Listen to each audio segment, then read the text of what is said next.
So here's what I think.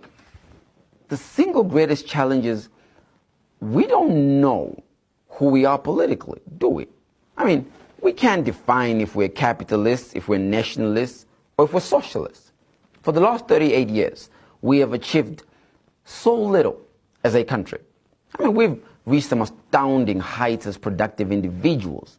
But when you really think about it, we've done so little as a country. Political and religious leaders specialize in dividing instead of uniting us now. There is more organizational conflict internally than there is with those who oppose our beliefs. No one is fighting ZANU-PF more than ZANU-PF. No one is fighting MDC more than MDC. No one is fighting the Christian church more than Christian leaders. The Zimbabwean identity crisis begins at leadership level.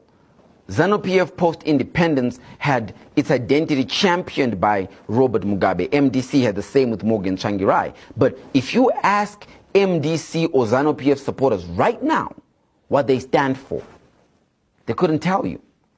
I didn't even like Morgan, but I knew he was a Democrat. He's the guy whose whole story was about we need to change the political system and allow a new kind of democracy. Mugabe was a nationalist. He was all about black rule, black hard power. Whether it was education, he moved to land, he moved to indigenization. It doesn't matter if you agreed with him or not, but at any given point, we all knew what Robert Mugabe was all about. How much it is his only tool, and that's where I didn't agree with him. Our political parties right now are going through a period where they have to reimagine their identity or they will go into extinction. Nobody feels represented right now by any political leader in this country. I mean, answer the question honestly. Do you really feel represented? We cheer them on, but do they represent us? Outside of the fact that we're both from Chivi South and we're both Karangas, I don't know if I relate to the president. We're at war against poverty.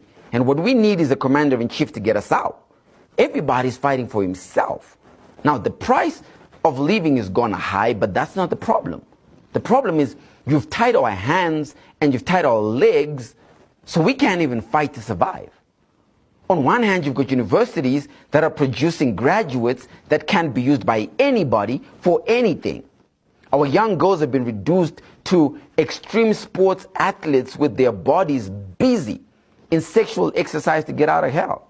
A lot of our young boys no longer think about an honest living because everybody around them who is making it because they broke the rules.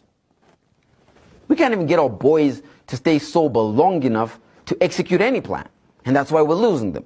Now, on the other hand, I think we also have the most creative big ideas for the future coming out of our young girls, but with no real access to finance, so they simply get exhausted from aspiring. Hey, if you're in the diaspora, you can now send your family a fresh box, 2 big chickens, and 10 kgs of potatoes for just $30 US. Go to diaspora.freshinabox.co.zw.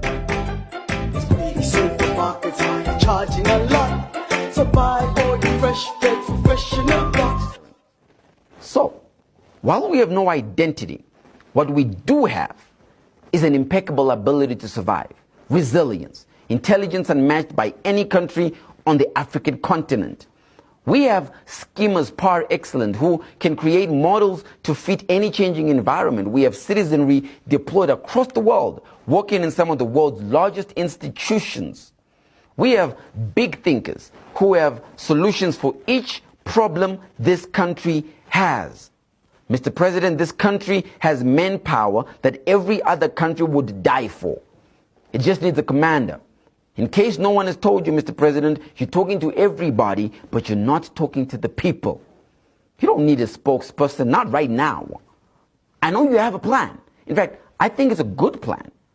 But I need you to get off your high political horse and command every Zimbabwean on what to do next.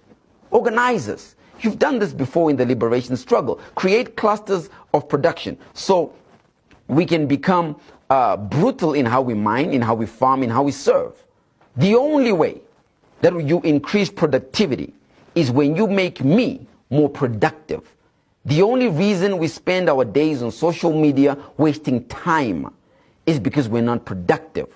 The only reason we are fighting is because we're not productive. That's the true identity of Zimbabweans. We are the most productive human beings on earth. Your government is not productive.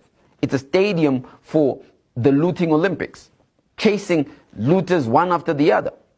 In more cases than not, it's hurting the ordinary Zimbabwean than it's actually helping them. You know, Robert Mugabe's leadership wasn't perfect. In fact, I think Robert Mugabe created a big mess. But Robert Mugabe left you the most productive human beings on the planet. Every employer around the world loves a Zimbabwean employee. I think you should command Winston Chitando to organize every young person who wants to get involved in mining to get their hands dirty. I mean, we can then produce more gold, produce more diamonds, produce more gas, produce more chrome. Command Kirsty Coventry to organize all young people according to skill sets and capability or capacity. Deploy them in all directions of the country so that they work as their condition of compulsory national youth service. Command Parents Shivi to square out each inch of the country and account for its productivity. Your Minister of Labor, she should be able to account for every human being in this country and their level of productivity. Command, Mr. President, command. There is nothing wrong with this country that we cannot fix. Everybody wants to play a part. You asked for the job, you got it. Command Agriculture is exemplary. Command Housing is curious. But your legacy, Mr. President, your legacy will be defined by your ability to command your people to productivity. That is the true identity of Zimbabweans. Productivity. It's what we're looking for when we go to church. It's what we're really looking for when we attend a rally. You have your job. Your Excellency, make Zimbabweans productive. It's the only reasonable pathway to prosperity. It's the only reasonable chance we have to get out of this mess.